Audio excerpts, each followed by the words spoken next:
professor at the University of Oulu in Finland, and I will be hosting this Path to Ottawa event on behalf of the Environmental Peacebuilding Association, we call it unpacks. And before I let Gabriel to introduce the discussion and himself and our distinguished experts, I thought I would take this chance and say a few words about Environmental Peacebuilding Association, the Path to Ottawa, and then a few words about our upcoming international conference taking place in Ottawa later this year. And I will share some links in the chat after I have said my few words so that you can go on and find more information and links if you wish to do so. The Environmental Peacebuilding Association is basically a global community of people. We care about the environment, conflict and peace, and how these influence each other. We include, I'm a researcher, I'm academic, but we equally include practitioners and policymakers, and we are a multidisciplinary organization. So everybody who is interested in these issues are very welcome to join the association. What I like best at the unpacks, I like many things, but especially the opportunities we have to engage with each other through events like we have today, through the conference and other collaboration across the network. Our biggest event is the international conference that takes place every second year. This year it's going to be in Ottawa, hosted by the University of Ottawa. And this Path to Ottawa is a series of smaller events and initiatives that are leading up to this 4th International Conference on Environmental Peacebuilding. And these events are hosted by institutions around the world. And if you go to the webpage, you can take a look on the events that we already have had. You find the recording so you can watch them. We also take some notes and bring the key takeaways to the conference in June. If there is something that you would like to learn more about, take a look in the chat. I put the links there. And if there are some other questions, you can also drop me a note via the chat during this discussion. That was all from my side. So Gabriel, over to you. I'm looking forward to the next 90 minutes. Thank you so much. Welcome to you all. Good morning, good afternoon, and good evening, depending on where you're connecting from. Thank you for joining this Path to Ottawa discussion indeed. And first, I'd like to thank a lot unpacks and Environmental Peacebuilding Association, without who this discussion would not have been possible. I am Gabriel Lagrange. I'm Surge Africa Climate Security Lead, and I will have the pleasure to moderate today's discussion entitled After COP30, Securing Peace in a Warming World. As we all know, climate change is no longer a distant environmental issue. It is reshaping geopolitical realities, deepening vulnerabilities, and also influencing the very prospect of peace and security across the world. And therefore, we can say that climate change impacts both local realities, local life, including the very work a lot of people in this room are doing, but also the big and high-level politics we hear about on the news, whether it's minerals, it's displacements, it's conflicts, among many other things. And I would argue that very few topics can sit at this paradoxical table that could be labeled sometimes global, merging local with global. And yet, despite this background, despite this evidence, and despite a very strong civil society engagement, including from some of the people in this room and this panel, the Climate Peace and Security Nexus, also called CPS, has struggled to find a way to find consistent recognition within the formal UNFCCC process. For those who don't know what UNFCCC stands for, it stands for United Nations Framework Convention on Climate Change. At COP30 in Brazil, we reflected both, the COP30 in Brazil reflected both the challenges, but also the ongoing efforts to bridge the gap between the local realities, what we know on the ground, with what is acknowledged and what is discussed in the negotiation hall. And today's session is an opportunity to take stock on how climate finance is channeled to fragile and conflict-affected states, but also on how military emissions and the environmental cost of conflict or climate cost of conflicts are managed at COP. And to do that, we'll begin with a panel discussion exploring how peace and security featured at COP30, what progress was made, but also where the major obstacles remain. Our speaker will then turn to the road ahead, the openings, the research needs, and also the advocacy pathways that can help embed climate security more firmly in the climate governance, whether we mean COP, but also beyond COP. And after the panel, we'll move into an interactive half-an-hour-long Q&A session. So I encourage you to share your reflections, thoughts, and questions in the chat throughout the discussion. And with that, I'm delighted to introduce our speakers, starting with Dr. Barbara Magalhaes-Teixeira, who is a researcher in the CIPRI Climate Change and Risk Program, where she explores a lot of things, including issue of development, natural resource governance, green transition, land and water conflicts in agrarian settings, especially Latin America and the Global South. In 2024, she defended her doctoral thesis, The Nature of Peace and the Continuum of Violence in Environmental Conflicts at Lund University in Sweden. Thank you so much, Barbara, for being with us today. I'll come back to you really shortly. Secondly, I'd like to introduce you, Nazanin Moshiri from Berghoff Foundation. Nazanin is Berghoff's Senior Advisor, Climate and Peace Strategic Partnership, where she leads effort to include climate consideration across Berghoff's conflict transformation and peacebuilding work. Some of you may know her from past work, including International Crisis Group, but also journalistic work, and also the UN panel of experts for Somalia. Thank you so much, Nazanin, for being here today. And last but not least, Ellie Kinney from CEOPS. Ellie is CEOPS Senior Climate Advocacy Officer, where she coordinates and leads the Military Emission Gap Project. Thank you, all three incredible women in this panel to be here today. Just maybe before starting, I'd like to allude a few housekeeping rules. First one being, please keep your mic turned off. We'll have plenty of time to express yourself and ask questions at the end of the session. But that doesn't mean you shouldn't ask questions in the chat. So feel free to post chats, thoughts, questions. Maybe panelists or the other audience can respond to you during the discussion. And also feel free to introduce yourself in the chat with your name, affiliation, whether work, personal, and a way to connect with you, LinkedIn, WhatsApp, or mail. So again, thank you so much for everyone for being here. As suggest, we will dive in. And to start with, I'd like to turn to Barbara with the first introduction question.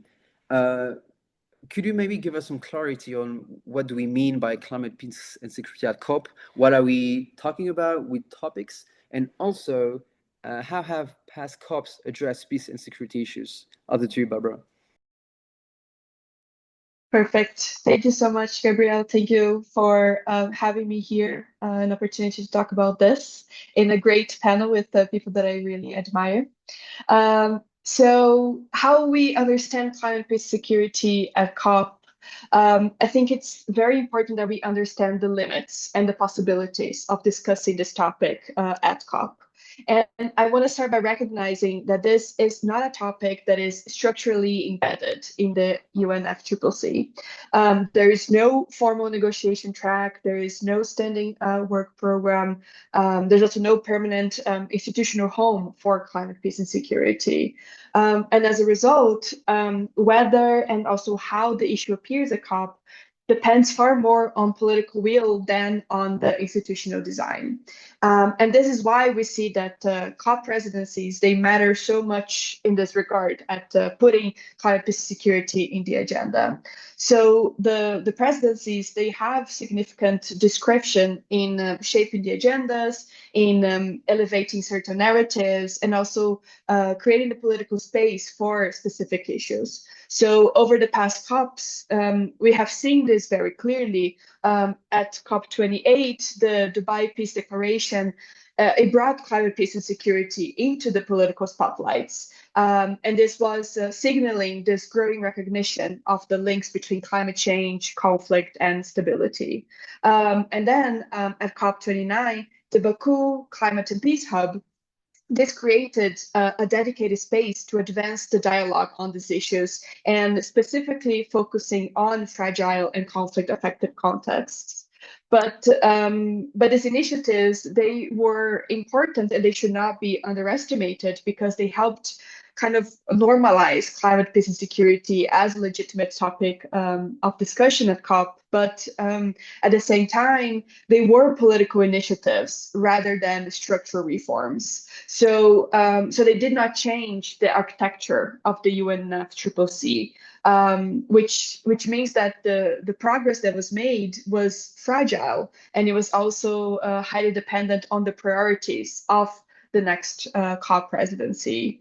And before Brazil, when we were going into COP30, there was a certain uncertainty about whether peace and security would remain visible, whether we would keep this momentum going with integrating these agendas.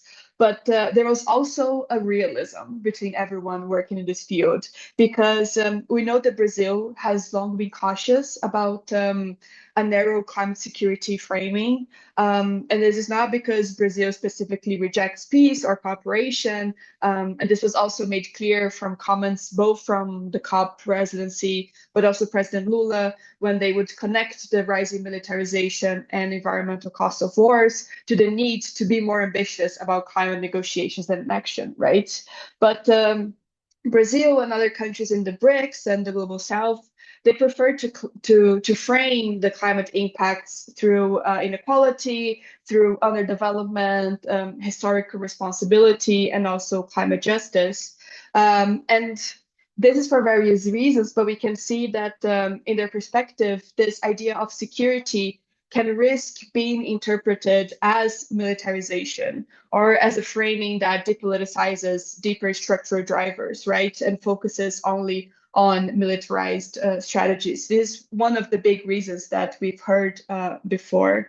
And we saw what that happened, what that caused at COP30, right? Because climate, peace, and security, it was not at all absent from COP30, but it was largely confined to the side events. So it was present in green zone discussions and in civil society-led spaces.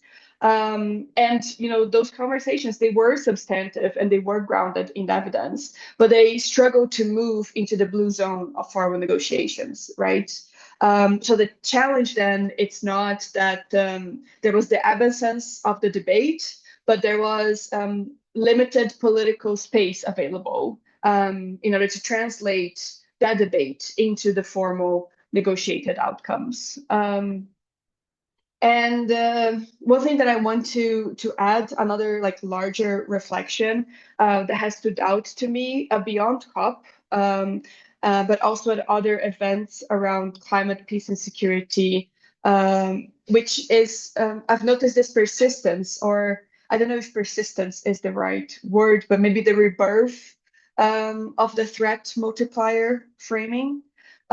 So even in spaces where climate change was discussed in relation to conflict and insecurity, I see it being often framed primarily as a factor that exacerbates existing risks. And we know that this framing is familiar, it is easy to communicate, and it resonates with a lot of actors, especially security actors, but it's also limited analytically. It also flattens political and historical drivers of conflict and insecurity, and it can also obscure inequality and responsibility. So I think that it's important to situate this within the broader geopolitical moment, because COP30 took place amid rising militarization, expanding military expenditures, and also ongoing armed conflicts and genocide. And in such a context, I think that security language travels more easily and climate risks are increasingly securitized. So climate security narratives, they can sometimes become a way to remain relevant in a more militarized world, or maybe to access this shrinking political and financial space.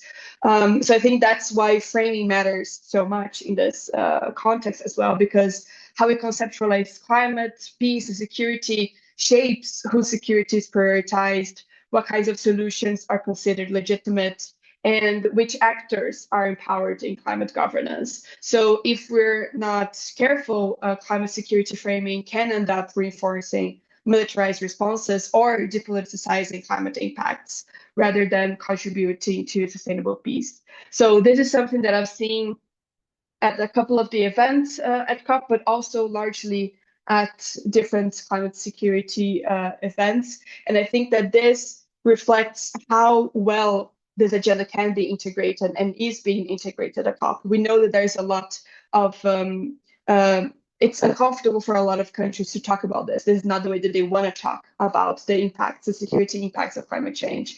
A lot of BRICS countries, Brazil specifically, wants to talk about development, and they fear that if we securitize it too much, we will kind of like make a zero-sum game out of this. That countries can either focus on security or they can either focus on development, and then climate kind of gets lost in the middle of that. So I think that the way we frame it is very important, because that directly affects how this is brought into negotiations and into policy discussions. I'll stop here for now. Thank you, Barbara. Thank you for this compelling introduction, indeed, from the progress we see since COP28, even COP27. But also interesting to see you mentioned the lack of progress, the limited political space at COP30, and it's sure you gave some hints, but maybe Nazanin, for you and for Berghoff as a peacebuilding organization, what are your key takeaways from COP30? Especially, did you see any tangible progress on climate finance being channeled to fragile and conflict-affected states? And to what extent has their unique vulnerability gained stronger political recognition within the negotiations? Over to you. Thanks so much, Gabriel. Thanks for inviting me. I'm really happy to be on this great panel discussing these issues. I feel like COP30 is sort of a distant memory now, or a distant nightmare for some of us who were there. Yeah, I mean, I think it's good for us to sort of take stock of what happened, and then, because we're sort of still working through it, because obviously we're looking towards not just Ottawa, but we're looking towards COP31. And a lot of us working on climate finance for fragile and conflict-affected states, including at Berghoff, I think COP30 really confirmed what a lot of us were thinking anyway, that there is a much stronger rhetorical recognition that fragile and conflict-affected countries, the countries that we're working on at Berghoff, countries like Iraq, Yemen, Somalia, they are among the most climate vulnerable, but the way that climate finance actually operates is not really caught up with that reality, and that was very evident. Although I have to say, there were several financing outcomes from COP30, which I think we can at least just refer to briefly here. So there was a sort of new long-term climate finance trajectory that was affirmed there. So I think most of us sort of technically know what the new collective quantified goal is. That was established back at COP29 in Baku. So basically, there was sort of a reference to that, and there was a reference to mobilizing at least $1.3 trillion a year by 2035.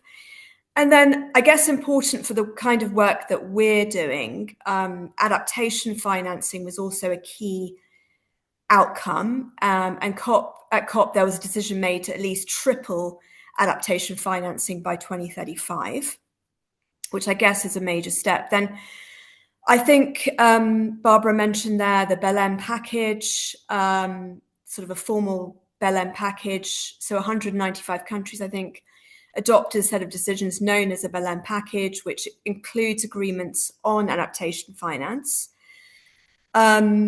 And yeah, I mean, what was interesting as well was there was sort of broader institutional initiative around finance. So there were like finance ministers, there was a Baku to Belém roadmap.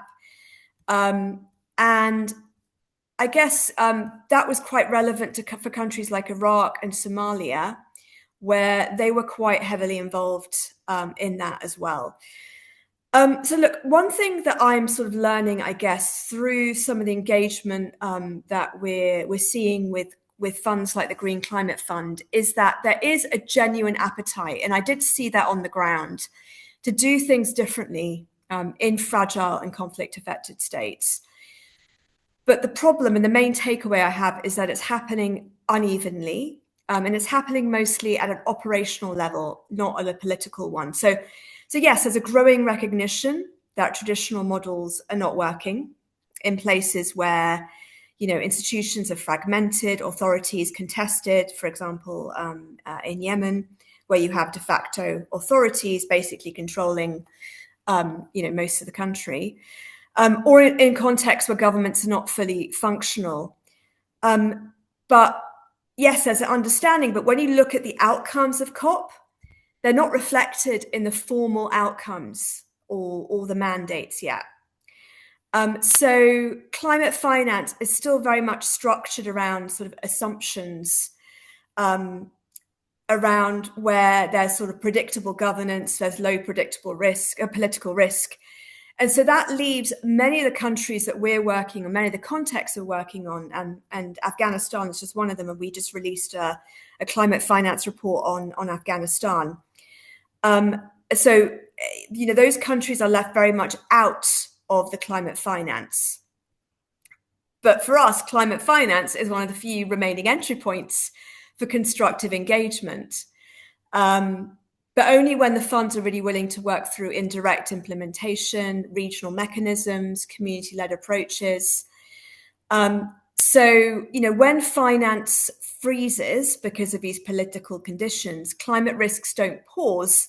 In fact, they actually accelerate and they actually make things worse for the people on the ground. One other thing I would say, one other takeaway, is that, again, we saw just very clearly, and I think Barbara alluded to this, is that multilateralism itself is very much under strain. And we're seeing, security priorities shifting towards defense spending, particularly in Europe, where Berkoff is based. And we're seeing a lot of economic competition. We're seeing, competition over resources. We're seeing collective investment in resilience losing ground. And so climate finance, in a way, risks becoming more transactional. And that's dangerous because adaptation in fragile contexts is not really, it's not charity, it's a global public good. So just a final food for thought, I would say, was there progress? There was a lot of learning. There was a better sort of diagnosis of the problems, but without the political backing to reform how climate finance works in fragile and conflict-affected settings, the way that we're learning, the way that we're progressing in terms of learning will just remain very marginal. And climate finance won't be able to operate meaningfully. Yes, there'll be like 5 million here or 6 million there or 7 million there, but we need to be talking about our billions, if not trillions. So that learning is going to remain very marginal. And if climate finance can't operate in those areas where the climate impacts are most severe, then unfortunately, the system is really going to be failing. Thank you. Thank you, Nazanin. I think it was a compelling call for making colliding climate action and peace action, as you do as Berghoff. But now I'd like to turn to Ellie, because as Barbara highlighted, the CPS nexus means really different range of things. So here we talked about climate finance in FCAS, but now I'd like to turn more to what COP is doing around militarization, conflict climate footprints, and particularly military emission. And against the background also that Nazanin shared with the military expenditure raising nowadays, ongoing armed conflict as well. How did COP30 address these issues, the environmental consequences of war and the issue of military emissions? Other to you, Ellie. Thank you. And firstly, yeah, what a great panel to be on. Thank you so much for having me. Yeah, I suppose in short, it felt to me like another COP, quite detached from the world outside it. I don't want to sort of completely disregard COP30 on the whole, as well as some of kind of the financing and adaptation wins that we've just heard about. We also saw this huge win with the adoption of the Just Transition mechanism, which was a real kind of push for civil society this year, which, yeah, goes to show that there is still the possibility for civil society to achieve things within the UNFCCC system. And I think that's kind of a piece of evidence that I think we all needed to see. But where, COP was, I think, silent on this issue of militarization and militarism at the moment and how this impacts the climate. I would definitely like to take this time to say that civil society was completely not silent about this. We had, multiple side events highlighting this link from ours at CEOBS in collaboration with CIPRI and a few other organisations like Queen Mary, University of London, and Humanity and Inclusion, where we explored the climate impacts across the whole conflict cycle. And we really brought this conversation to COP, talking about the way that pre-war military buildup, as we're seeing at the moment, how this is impacting the climate, all the way to kind of post-conflict reconstruction and landmine clearance and the way that these are interacting. We heard about the climate costs of rebuilding Gaza. We heard about the emissions lock-ins that are happening thanks to EU and NATO rearmament, which looks set to cause nearly $300 billion of climate damage a year. I think it's kind of a really important space to hold in COP, just to bring this conversation to to a place where it just hasn't really seen the attention that it deserves in the plenary and the kind of the negotiations. But it wasn't just us as well. We saw events from Peaceboat, from WILP, from IPPNW, Grassroots Global Justice Alliance, a real kind of range of kind of international organizations and really like locally led grassroots organizations who tied together these links between rising militarism and the climate crisis. And this was as well as countries like Ukraine and Estonia using side events as a way to highlight the climate impacts of ongoing wars like Russia's invasion of Ukraine, alongside organizations like the Initiative on Greenhouse Gas Accounting of War and Eco Action, who both work really closely on this. And there was a moment at COP in Ukraine's side event, I think it was, where there was just, I think, this moment that really symbolized this link for me between climate action and resilience, where some reason the power kept cutting out in the side event room. I don't know whether anyone who's here was in that side event. This every now and then the powers would just black out, and you kind of had half of the attendees going, "Oh no, what do we do?" And then delegates from Ukraine and from Eco Action and other Ukrainians in the room just sort of straight away phone out, get your torch on, shout above the microphones. I think that thing of being so used to dealing with attacks on energy infrastructure, but just got straight back on with it, straight to the backup plan. And I think Ukraine is so consistently highlighting how decentralized renewable energy systems are wartime resilience. And for me, that moment just captured it so well. But if that was the blue zone outside of COP, that was the blue zone inside of COP. Outside of COP, we also saw the People's Summit take place. This is in the University of Para, which is the largest university in northern Brazil. It hosted events on rising military spending, as well as events which really kind of centered the human impact of war. And at the end of this summit, we saw a closing declaration which kind of specifically called for military spending to be directed towards the repair and recovery of regions affected by climate disasters.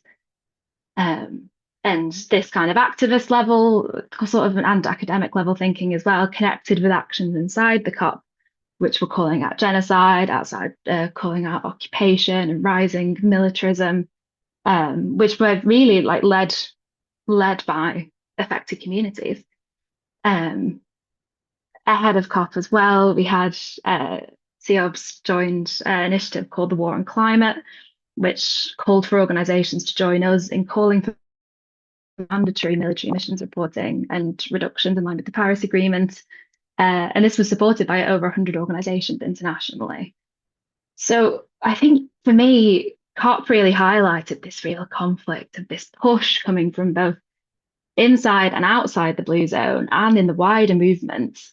And yet we saw a COP that, like, failed to commit to the basics. I mean, it failed to commit to a fossil fuel bailout, and it failed to address this climate impact of militaries and the defense sector in any real way.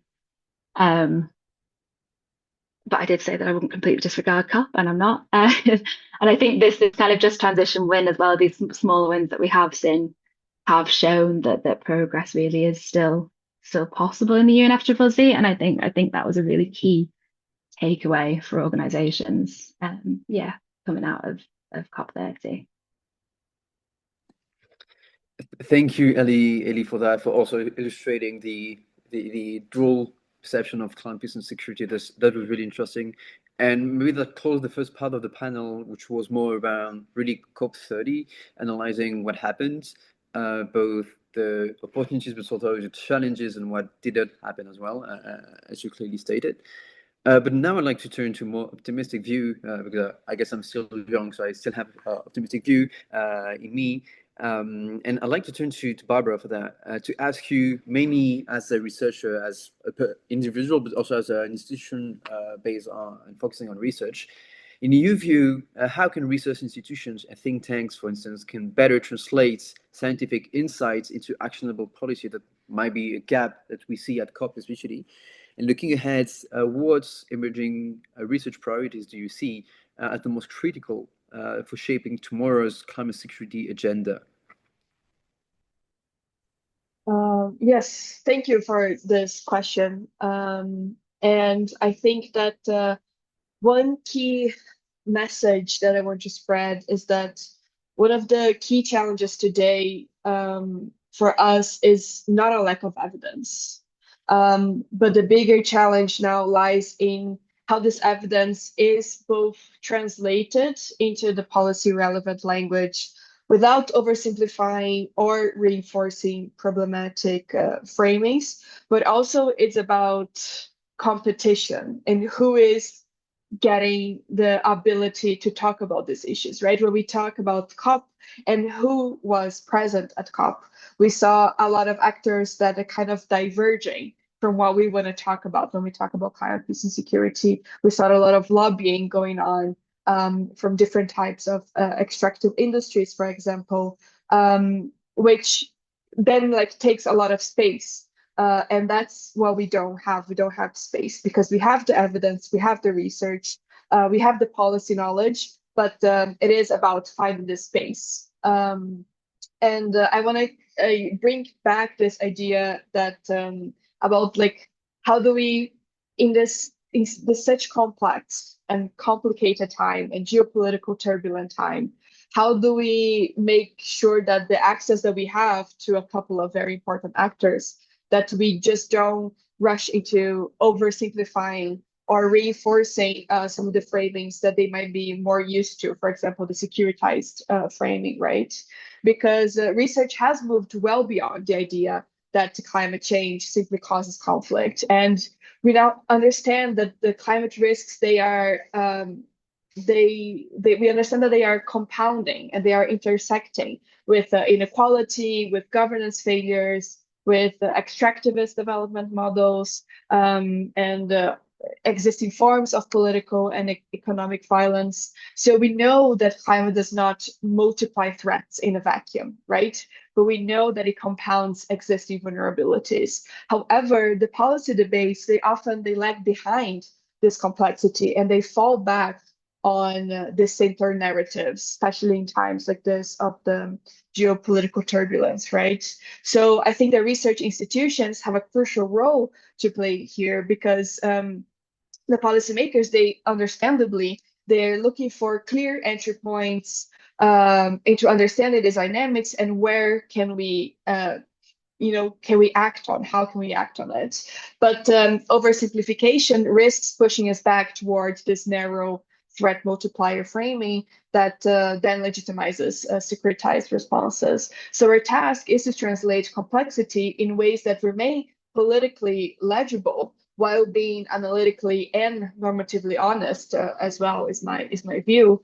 And I think another thing that we have to keep in mind now is that engaging with security actors is another very important but also very delicate area. So we see more and more the talk about defense and climate change, and I think that dialogue with defense institutions and security policymakers is very necessary, but it comes also with real risks. So research institutions, we need to engage critically, we need to set clear boundaries, and we also have to avoid allowing that militarized logics dominate the narrative of climate peace and security, because the focus should be on building sustainable peace.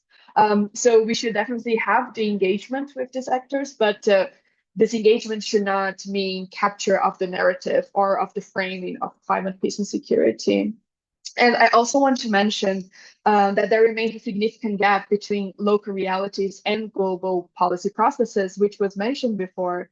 And this means that we need to be honest about the blind spots and the biases in our current evidence base. So the bulk of climate peace and security research is still focused on Africa and increasingly on Southeast Asia and the Pacific. And this work is crucial and built our whole field, right? But it has also it also kind of frames what climate security is, whose experiences count as evidence, and which pathways of risks are considered typical. So if we want a climate peace security agenda that is genuinely representative, we need much more research in understudied regions, and we need to further find better ways of connecting the lived realities of communities in those regions to the CPS nexus. And I don't mean that we need to be filling geographic gaps, but it's also about improving how we frame climate security itself, because what I've seen in my experience from Latin America mostly is that when certain regions are absent from the evidence base, their forms of insecurity, marginalization, and resilience also tend to be absent from policy debates. And I think we can trace this back to what happened at COP30. One example I want to give very quickly is of a study we conducted on gender, climate, and security in Central Asia and Eastern Europe, which are regions that are enormously underrepresented in this field. And while the context is obviously specific, because they have distinct political systems, development trajectories, and also different environmental pressures. But what we actually observed in this study is that when there were many of the same patterns that appear elsewhere. And this is persistent gender inequality, political marginalization, constrained participation of local communities in decision-making, and climate impacts that exacerbate existing social and economic vulnerabilities. And this matters because it shows us that while climate impacts are context-specific, many of the underlying drivers of insecurity are structural. So they cut across regions, and that means that they require structural approaches, not just localized or technocratic fixes, for example.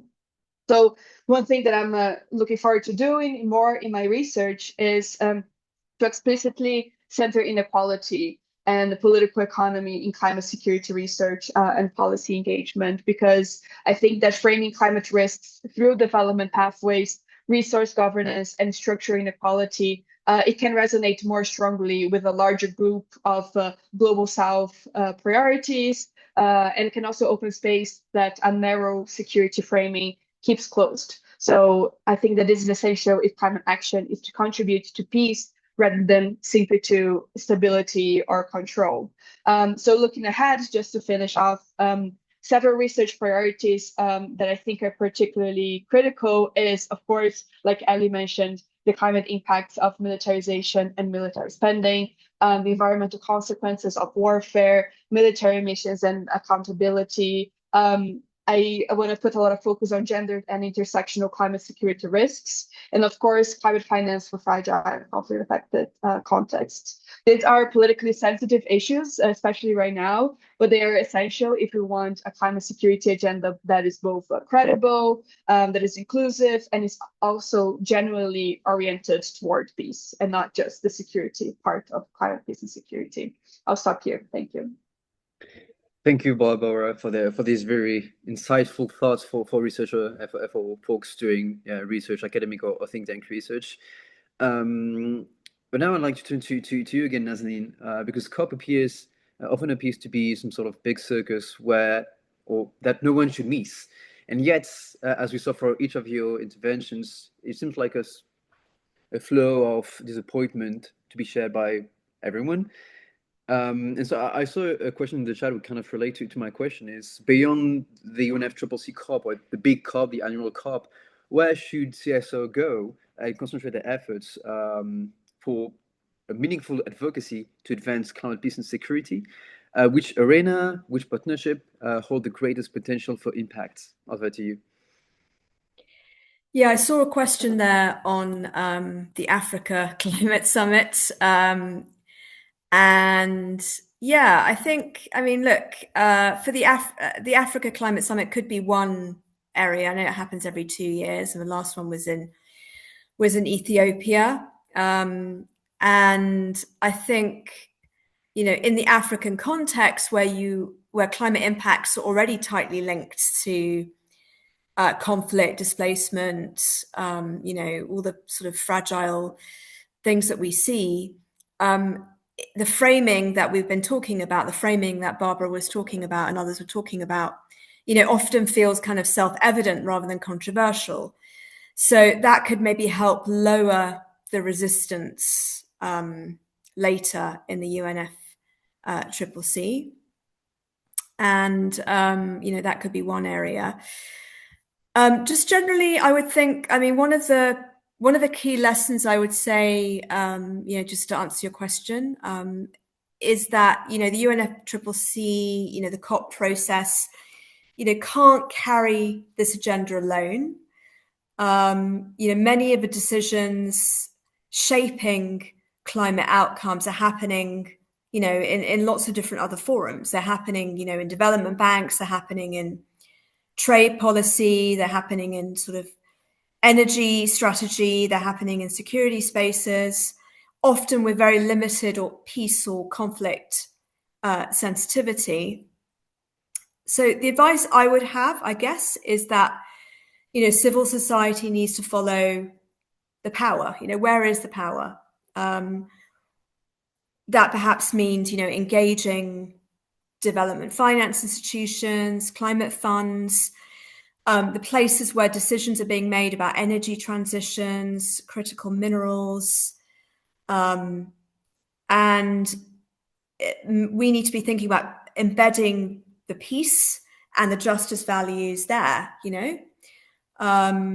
and otherwise, climate action just becomes another sort of driver of instability. And I guess, the role that I see for civil society is keep translating these local realities into political pressure, and try to make it harder for governments and institutions to sort of externalize these social and security costs of what we're seeing in terms of a lot of these transitions and focus on energy and security, etc. So, I would just sort of maybe expand the areas where you're focusing beyond the UNFCCC, which I think is really important.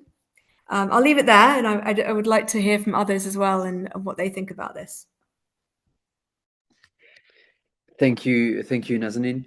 And last question for Ellie for this round. Given the tension that we see between national security, sovereignty, monetary spending, military missions, and the global climate crisis, how can these competing priorities be reconciled in practice? I know you wrote a brief for COPs a few years ago about this. If you can tell us more about how to reconcile this. And a follow-up question is, do initiatives such as the upcoming 2026 Colombia-Netherlands-led summits on fossil fuels provide entry points for advancing military emission advocacy, if any? Thank you. Yeah, I think big questions. I think, setting us out to begin with, I think it's clear that we are really in this deep trend of militarism at the moment. We've had 10 years of rising military spending that now stands at $2.7 trillion. And if this trend continues based on commitments that have been made so far, this is looking like it will reach $6.6 trillion by 2035. So I think when we talk about tension here, I think there is a huge tension between the lack of investment that is going into climate action and the instability that we are setting ourselves up for in the really not too distant future. And I think reframing here is really important, not considering kind of security as not just military power, and also not just directly correlated to the amount that we're spending. National security is things like food sovereignty, it's resilient and renewable decentralized energy systems, it's well-funded public services that support, cohesive communities. I was confronted with a kind of example of this recently, where the finance committee of the Irish Senate was looking at a policy that had come from the EU, which was opening up a funding pot, which in practical, like on a kind of Irish level, was funding that was going towards, or was set to due to go towards, just transition support, so supporting communities to if they were in sectors that would be impacted by the just transition, supporting that transition, community cohesion funding, and also housing projects, opening up this fund so that it could be used to facilitate Ireland buying F-35, I think they were, fighter jets. It just made me kind of question whose definition of security we're working off here, because that doesn't really sound like kind of security to me, and I don't know that it would sound like a sense of security to those communities in Ireland impacted either. So I think there is this tension between climate action and national security when you consider only hard military power. Military spending is rising year on year, has done for the past 10 years, and yet we face the most violent conflict that we have since World War II. So it kind of beg the question of whether military spending is actually making us safer. And I think, it's important to kind of take this really broader definition of security, which kind of just directly includes climate action, to ensure that we have a, that safe and secure futures are ahead of us in the kind of holistic sense of it, rather than just the quantity of jets that we might have. And I think there are many avenues where we can open this conversation. And I think the first international, you mentioned the first international conference on the phase out of fossil fuels. I think this is a really important moment coming up in the end of April, I think it is. And I'm really excited to see kind of how this develops, because I spoke a little, kind of been mentioned earlier around peace and security not having a kind of set home within, or climate peace and security not having a kind of set home within the COP UNFCCC framework. It's kind of, it's a fringe issue that we're sort of bringing in. And I feel like being there from the beginning of a process kind of allows us to really directly make these links incredibly clear from the offset, and not repeat the problems of the UNFCCC, where in Kyoto you had, US Department of Defense lobbying for military missions exemptions, and the ripple effect that has had on the UNFCCC since.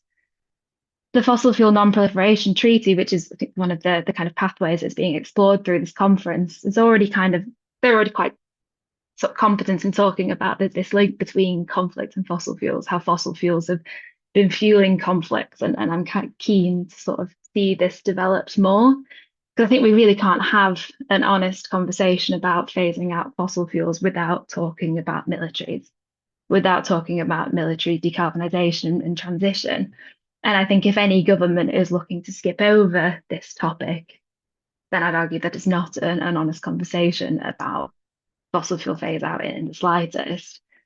Militaries are kind of at this moment really committing to decades of fossil fuel use. So this is a sector that has to be addressed when we're mapping out the roadmap for phasing out fossil fuels. And it's a really big opportunity, I think, to be able to kickstart this conversation around military decarbonisation, and really kind of reshaping what national security actually looks like in kind of practice. And I think it's important to kind of just add on the end of that doesn't mean abandoning COP at all.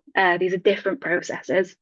For example, I don't know, we're yet to see the direction that the kind of the conference will take. And we don't know whether it will consider kind of the granular detail of things like reporting, for example. So definitely from kind of our perspective at CEOBS and with the military missions gap, we absolutely will continue to keep pushing for military missions reporting within the UNFCCC. And I actually think that should the conference on phasing out fossil fuels, I need a short way of saying that, should that really, pick up the gauntlet of genuinely talking about whole of society decarbonisation, I think my hope is that this would have a really positive influence on the UNFCCC and the ability, for progress within both of these spaces. Thank you, Ellie. And last, before turning to the Q&A session, if you can, each of you in 2 or 3 minutes respond to the same question. The first one will be, what makes you hopeful and optimistic for 2026 on our nexus? And what is the one thing people in an organization should do to make progress? So I'm going to go on the same round, Barbara, Nazanin, and then Ellie. So over to you, Barbara, in 2 or 3 minutes. Sure. I think what makes me hopeful is that, with Australia kind of being together, we might have a little bit more of discussion about the Pacific, and that's where climate security has a lot of potential to bring this into discussion. I think that brings me a lot of hope, and this brings me back to the point of the role that the presidency plays, right, and how they can highlight or not a type of issue. I think that we mentioned here today, it was not absent, right, from COP30. It was not in a formal discussion, but we were there, right, and we will continue to be there, and all of communities and the CSOs working on this issue, we're going to continue to be there. We're going to continue raising the flag, bringing both the research, the lived experiences, and all the contacts and networks that we have. So I think that we can't lose hope. We can never lose hope, but we have to find creative ways also to kind of create our networks and alliances. And how do we want to make the message heard? I think that's very, very interesting. And I'm looking forward to that this year. Yeah. Thank you, Barbara. Over to you, Nazanin. I mean, honestly, what makes me hopeful going into 2026 is that what I'm hearing is that the conversation has shifted. We're no longer debating whether climate change affects peace and security. I think that part is settled, which is good. So now, we're looking at what do we actually do differently, and I feel like that is progress in itself. I'm also encouraged that, and I'm seeing this more and more, is that we're all actually talking to each other more, whether it's through these WhatsApp groups, these sessions. We're meeting up, we're talking to each other. It can be a bit messy, it can be a bit difficult sometimes, but I think there's more of a willingness to work across these silos and just to listen to each other and learn from each other. I'm also really hopeful because of what I see on the ground as well. In a lot of the fragile settings that, Burkow, for example, works in, and others on this call work in, I'm already seeing communities and local organizations already finding really practical ways to manage these risks, whether it's around water, whether it's around responding to disasters, and often without much support at all, or with just like a little bit of injection of funding. And so, I feel like those are actually really quite central to making climate action work, and actually, something in 2026 we should be looking at more and more. And just in terms of your question about what organizations should be doing in 2026, I think, we need to stop treating these issues as just like as a side issue. I think we need to be building them into how we work, whether that's on adaptation, whether that's on energy transitions. We need to be sort of thinking about that from the start, especially in fragile contexts. Also, we need to be getting real, I guess, about the funding, because unfortunately, there's not much of it. So we need simpler processes. We need more flexible funding. And we need a bit of honesty about the risks that donors need to be willing to carry themselves. And also, I think we need to be learning, thirdly, I think we need to be learning more, spending more time learning about what's already working, whether that's sort of in regional frameworks, whether that's in peer exchanges. And we need to help those good ideas travel to other contexts. Thanks. Thank you, Nazanin. Now over to you, Ali. Thank you. I think in terms of what makes me feel hopeful and optimistic. I was at an event recently where someone said about hope being a muscle, and I thought it was quite good because I think it can be difficult sometimes to feel hopeful as the world as it is, but we have to keep building, and it's essential. And I think part of my kind of thing that is giving me hope heading into this year is this outburst of kind of new ideas that I think almost comes from the state of the world as it is at the moment. I think whether that's on a kind of international multilateral level with things like the fossil fuel phase out conference, and just seeing the kind of interest in civil society mobilization.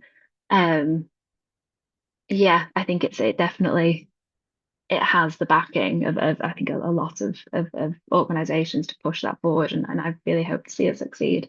So that's kind of, on an international level, but also I think on a real kind of localized level, the pushback against militarization in the different forms that it appears, I think is inspirational in many ways. I mean, looking to Minneapolis, for example, and the way that citizens are pushing back against ICE, I think this kind of thing is really critical. And I think we have to consider this within the framework of how we talk about peace and security. I think these kind of really local level kind of events and crises like this are absolutely part of the picture, and seeing how people are mobilizing and pushing back, I think is phenomenal. And I think in terms of the progress that how we make progress, I think is, to be fair, my thoughts are very much similar to what Nazanin was saying. I think we are I think kind of climate humanitarian development organizations, I think it's been such a year, it's been such a few years. Funding wise, I think it's been really cut back to the bare bones. And I think what I've seen from working on this topic in particular is, this kind of side issue is that side issues like this get squeezed more and more because, the other organizations like the firefighting out there, it's very difficult. And I think, completely to echo the call for flexible funding from donors is essential. And I think this kind of, however we're able to kind of mobilize funds, but also to do so in a way that is kind of collaborative, I think is essential. Because these side issues aren't side issues. They are so closely connected to the firefighting that's going on out there. And I think it's essential that we really keep weaving these together, and doing so, bringing donors with us, and really trying to get out there as much as possible. Thank you, Ali. And as promised, we finish on time, exactly 4 p.m. So everybody has to start, which means now we can turn to the Q&A session. So please, if you do have a question, raise your hand or unmute yourself. Maybe just introduce yourself with your name, where you work, and then you can go straight ahead with the question.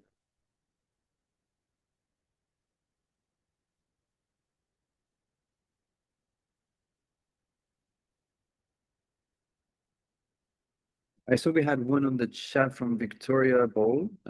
Victoria, if you want to say you question live, just please unmute yourself. I don't know if you're still there.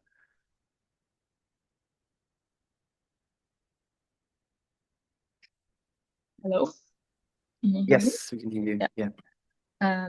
So my question was about the funding landscape in terms of different actors that are currently resourcing CPS-related solutions, because I represent a Ukrainian youth climate organization, and we're working with young people on the ground to promote solutions for the green recovery. That is just and inclusive, and all these things that we've talked about today.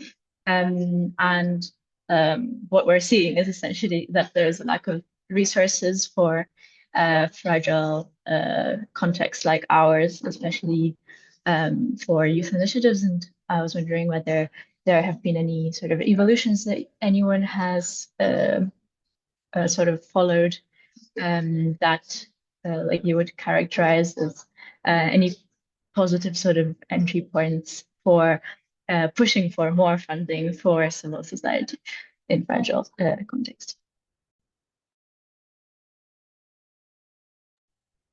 So whoever want to take the Victoria's questions, yes, please, Nazin. Hi, Victoria. Yeah, I mean, unfortunately, the landscape is still very sort of fragmented. The funding is sort of split between, you know, climate, humanitarian development, peace, and it's still very risk averse. I would also say it's very project based and short term. So yes, there are money going to certain projects, but again, it's rare that you'll find the money to be sort of over a number of years. And then again, the money often goes towards sort of what I call international intermediaries. So, and not really local actors. So you'll have money going towards, like, you know, the UNDPs and the WFPs and the FAOs, and, you know, rather than sort of local organizations, unfortunately. And also, you know, the application process is just too complex for a lot of local organizations. And then when you're looking at areas where you have a lot of conflict dynamics, the funding timelines don't really match those dynamics. And then when you're looking at local organizations, again, they're often treated as sort of implementers, not really the partners. So I think, you know, I guess we can use this platform, and I think we have some donors on the call, hopefully, that we do need smaller, more flexible grants for local civil society. And I think that, you know, we need a kind of better use of pool funds, trust funds that can absorb the risks. And I know there are a lot of people who are working on those things. But unfortunately, I don't really have very good news for you at the moment. I wish I had better news, but I guess events like this are really important, and I'm hoping that there are some people on this call who can maybe answer your question better, or actual donors who can do something about this. Thank you, Nazanin and Barbara. Ellie, do you want to add anything?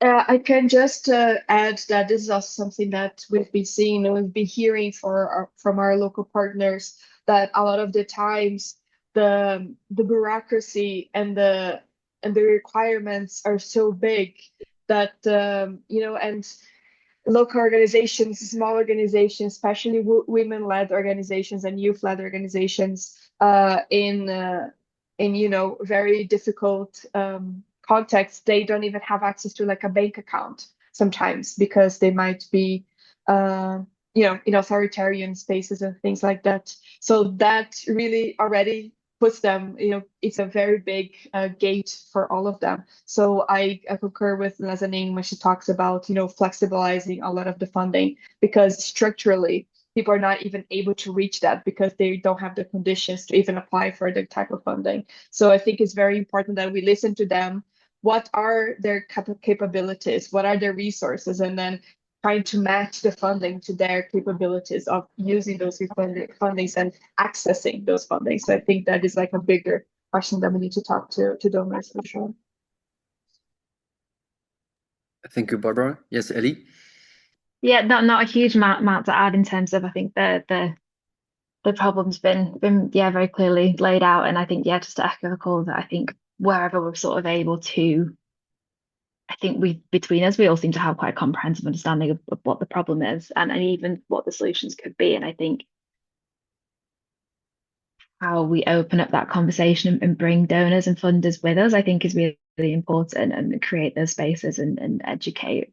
So educate people, in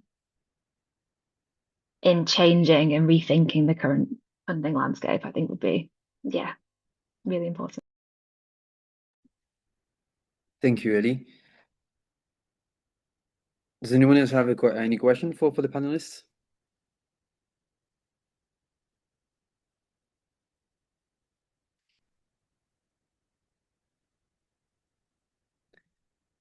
Maybe then a follow-up question of this funding question. Nazanin, you mentioned a few of big international organizations, which mainly are UN organizations.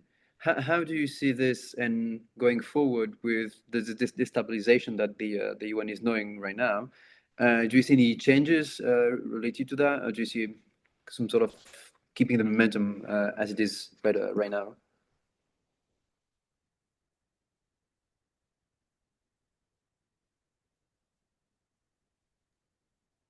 Sorry, I was on mute there. So I mean, I just mentioned some UN organizations, but we also, a lot of action is happening sort of through the World Bank as well, and African Development Banks, other regional banks. I mean, I would say that the UN obviously is under a lot of strain, funding wise, and they're having to sort of prioritize various issues going forward as well, and various funding. And we have to see sort of what's in the pipeline for the next couple of years or so. But I think we're seeing a lot of UN organizations going through restructuring. We're seeing them going through sort of mandate changes, staff turnover, short-term contracts, shifting political priorities. So I guess it's that the UN in particular is finding it harder to keep momentum on these sort of cross-cutting issues like climate, peace, and security that perhaps don't sit in one department or one mandate. And then, one other issue I would say is, the donor landscape as well. And it's not just US money, it's European money as well.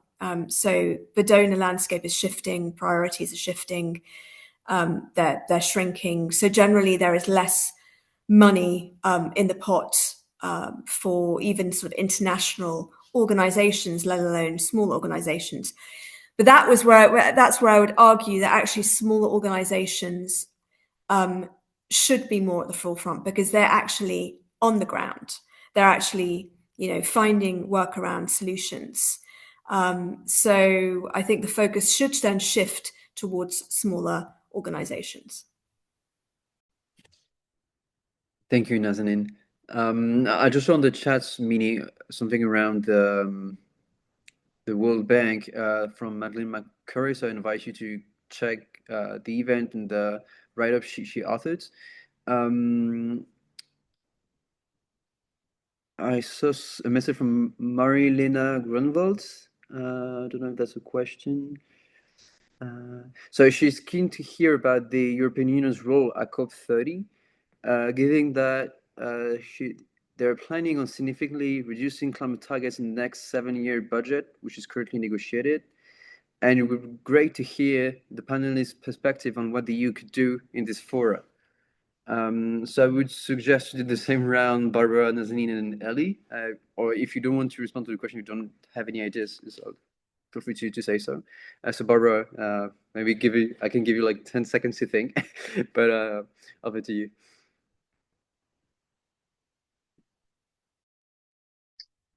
Yes, the EU is not my expertise at all, but I can talk about the impacts that this has, right?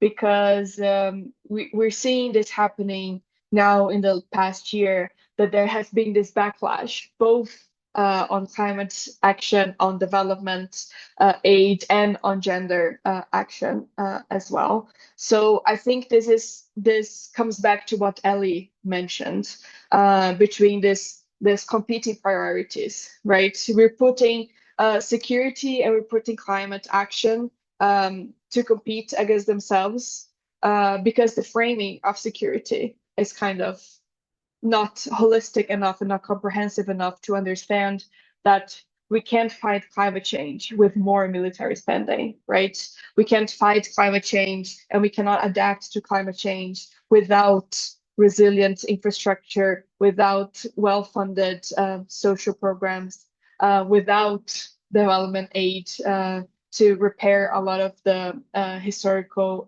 injustices and climate injustices. So I think that I'll speak more in this more structural global world. And I think that maybe the other panelists can speak about the EU more specifically. But I think that it is about what are we prioritizing and what type of security are we going to end up with, right?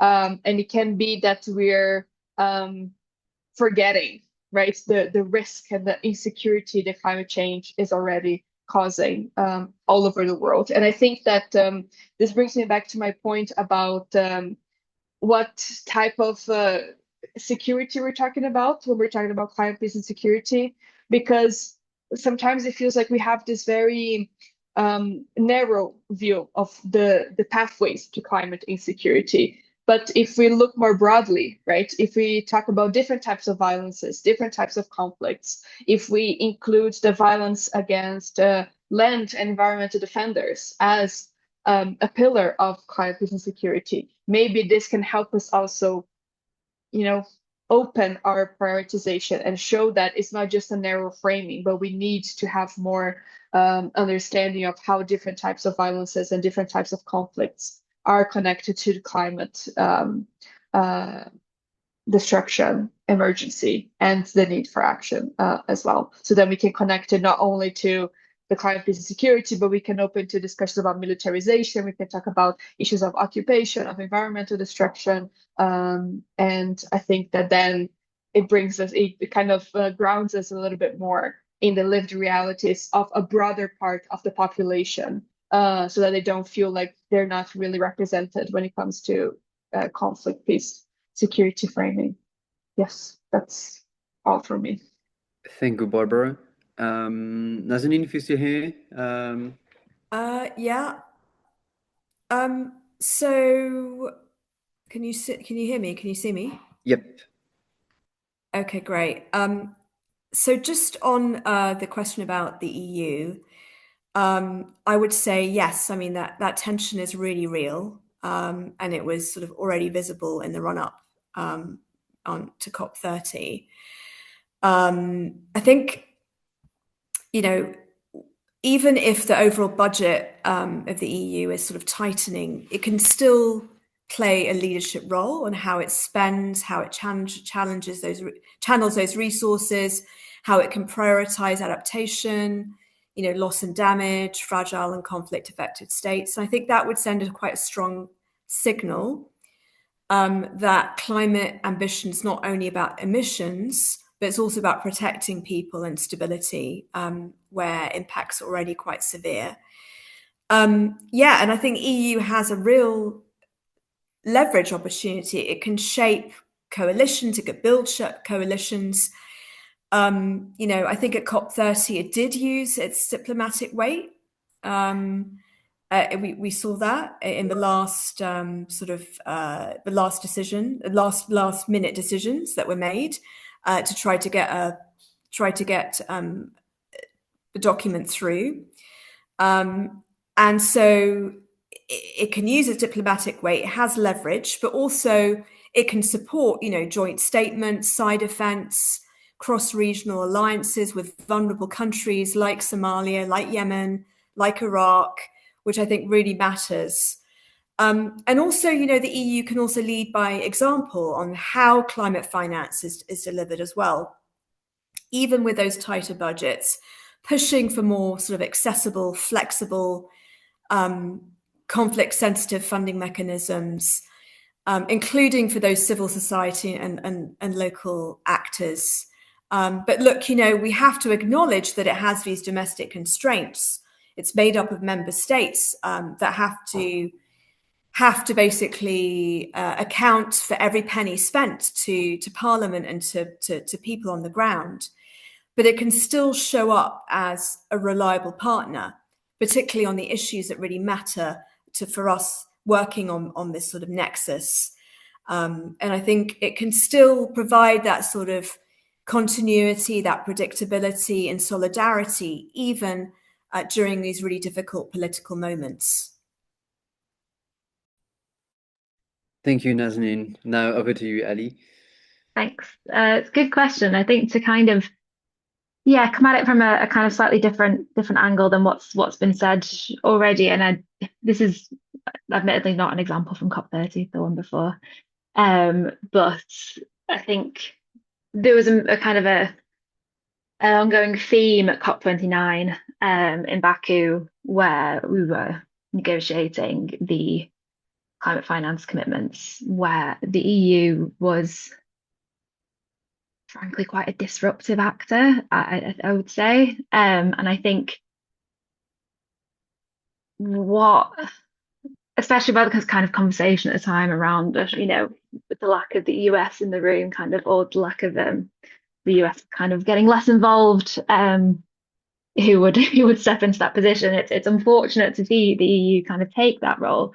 This was, this is low commitments to climate finance, whilst also announcing high commitments to military spending. And I think the kind of anecdotally from delegations that I was talking to on the ground there, there's this real kind of distrust, I think, that led to within the UNFCCC and within that COP. And I think certainly left a kind of bad taste in people's mouth around really are these, what interests are these major actors really here with?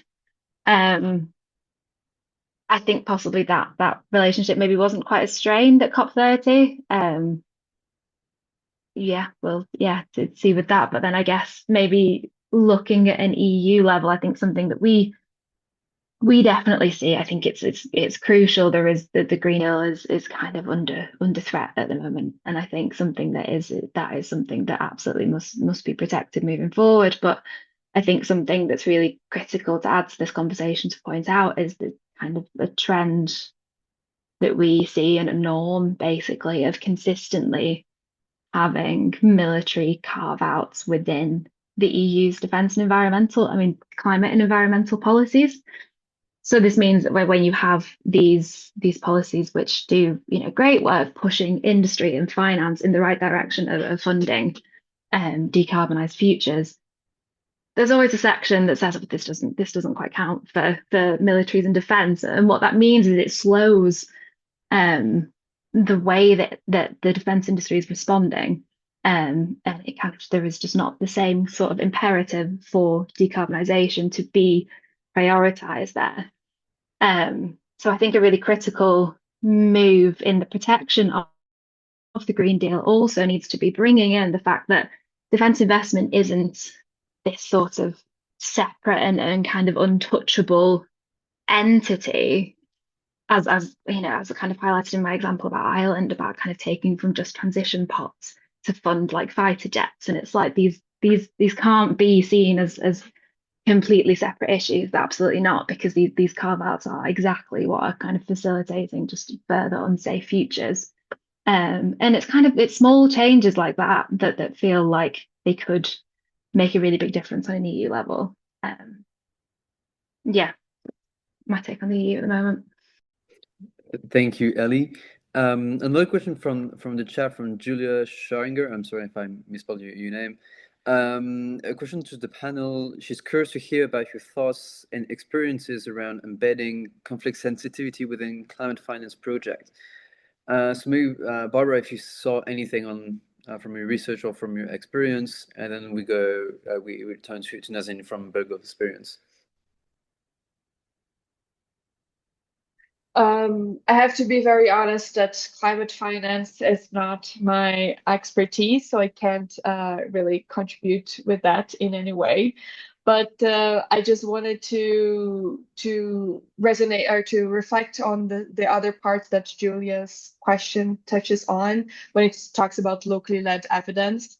And this specifically talks to what I brought in before with opening up what does security mean, right? Not only looking at armed conflicts specifically, but looking at other types of conflicts, other types of violences that people and communities go through, and how those are being exacerbated by climate change, because it goes through these compounding risks and affecting vulnerabilities. So I think that it shows that there is work being done there. We need to highlight it and we need to reframe it a little bit so that we can include that more into our discussions and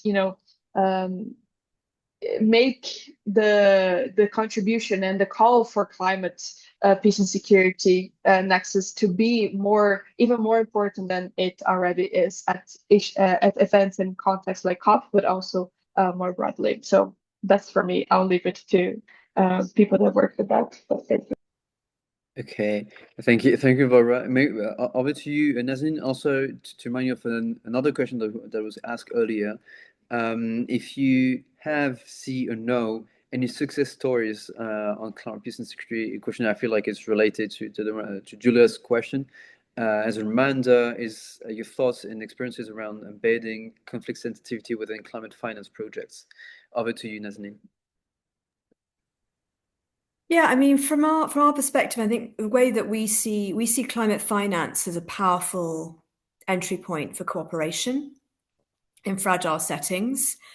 So, even just the most basic readiness project from the Green Climate Fund, it's going to take cooperation between national and local subnational and local actors to get that project off the ground. So in a way, that just already means that there has to be cooperation, and that means that conflict sensitivity has to be built in from the start. And I think basically, I think there needs to be a responsibility taken in the funding design when you're designing it from the beginning. You need to be considering these conflict risks and then sort of embedding it into the project from the ground. It can be quite challenging because obviously the people who are sort of writing the projects are often sort of finance expert, development experts, and not necessarily understand the context or the conflict dynamics, and they can be sometimes overlooked, and you can unintentionally exacerbate tensions on the ground. And we've definitely seen that in examples from sort of Somalia to Yemen. So I think it's just very, very important to try to sort of embed it from the beginning. Yeah. Thank you, Nazanin, for the response. To go in your context, Ellie, do you also have insight and experiences as how to include climate consideration also more like military projects that can work? Yeah, good question. I was going to say, because we're not kind of happy to leave the climate finance expertise, to the other speakers. But I guess in terms of integrating climate within military projects, I think, as Barbara was saying earlier, I think it's this really important but very kind of tricky balance where I think there is absolutely more kind of relationship building to be built between climate peace and security and security actors themselves, but with a great consideration around the risks associated with that.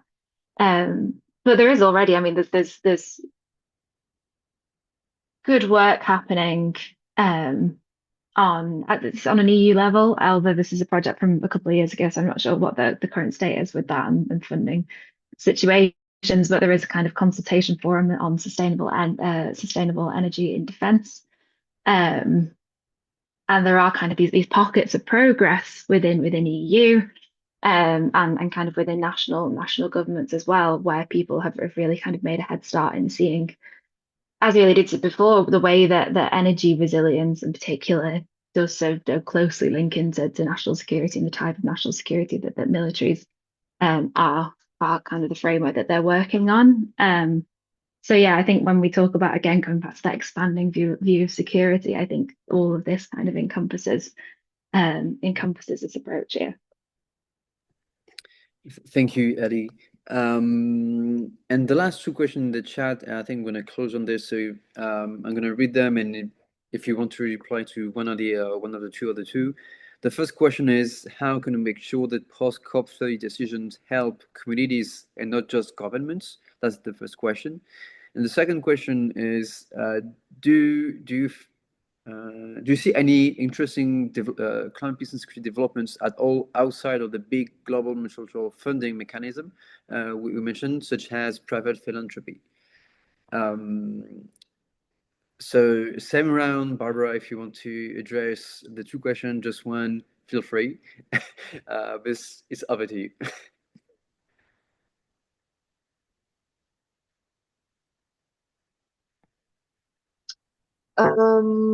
Yeah, tough questions. I think to answer the first one, how we can make sure post COP30 decisions actually help communities and not just governments. I think that this is something that we see in a lot of multilateral negotiations in international agencies, is how do we create better mechanisms for civil society participation, right? How do we create better mechanisms for the continued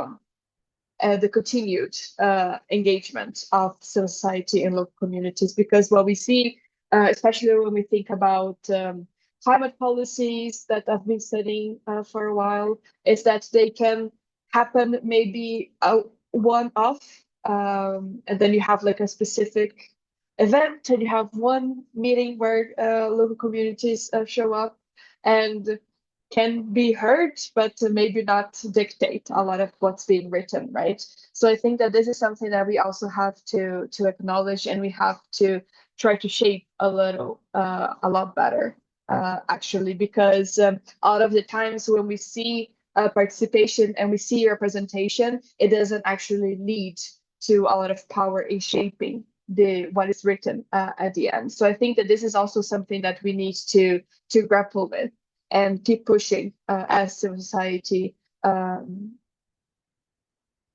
try to find better ways to be heard and to participate. Because of course, when the decisions are done at such a level, until it cascades down into communities, it can take a lot of time. And this is why we see that a lot of climate financing, right? It's not being directly directed to communities, and especially women-led or youth-led associations or movements and initiatives. So those kind of like hierarchies are definitely something that we need to also engage with in this work. Yeah. Thank you, Barbara. Nazanin, over to you for your final thoughts.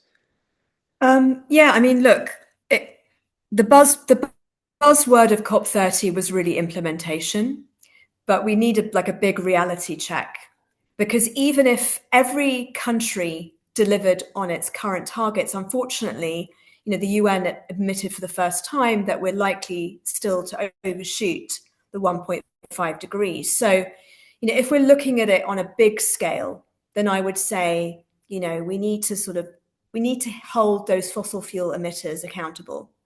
Otherwise, the rest of the COP process is just damage control. It loses its meaning, basically. And I would say, let's think about progress that's happening elsewhere. So we see a lot of progress happening subnationally. We see it happening in cities. We see it with mayors. The governor of California was at COP.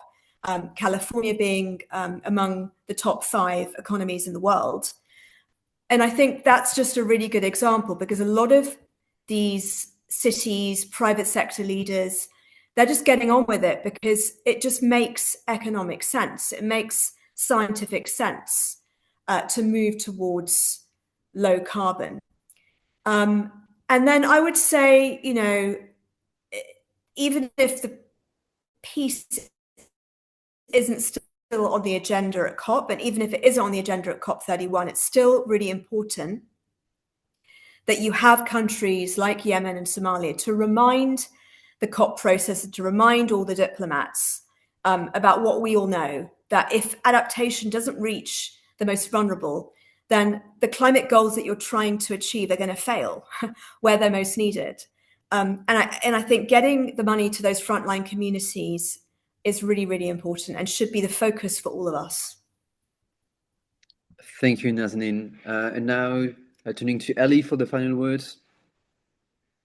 Thank you. And yeah, I completely echoing what the speakers before have said. And I guess kind of picking up on Barbara's point as well around this kind of need for civil society inclusion. This has been, I mean, COP30 was the first COP in a few years where it's taken place in somewhere with kind of vibrant civil society and then kind of freedom of speech. There's the past 3 COPs before that were in varying levels of kind of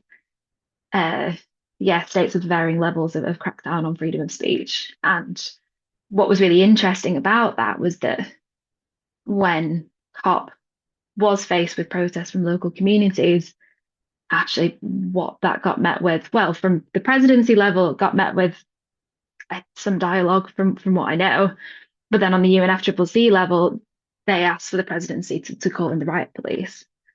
And this was the first COP I've been to where I've had to walk past riot police standing in front of peaceful protesters, many of which were sat there with the children, in order to get in and to kind of join the negotiations. So I think it's really important that we hold these institutions to high standards of, you know, transparent decision making and community inclusion, especially in the communities where they are taking place. Yeah, and I think that is a really, really key point moving forward, frankly. Well, thank you, Ali. Thank you, Ali, Nazanin, and Barbara. Please join me in thanking really insightful presentation, your insightful thoughts, food for thoughts for everyone, for researcher, for practitioner, for policy people, and also for donors. It's really a pleasure to moderate this session. I'm feeling like optimistic for the future with a lot of pathways for integration and opportunities. So again, thank you a lot. I invite to all of you to join future session of the Path to Ottawa events. And I wish you a really pleasant day. Thank you. Thank you.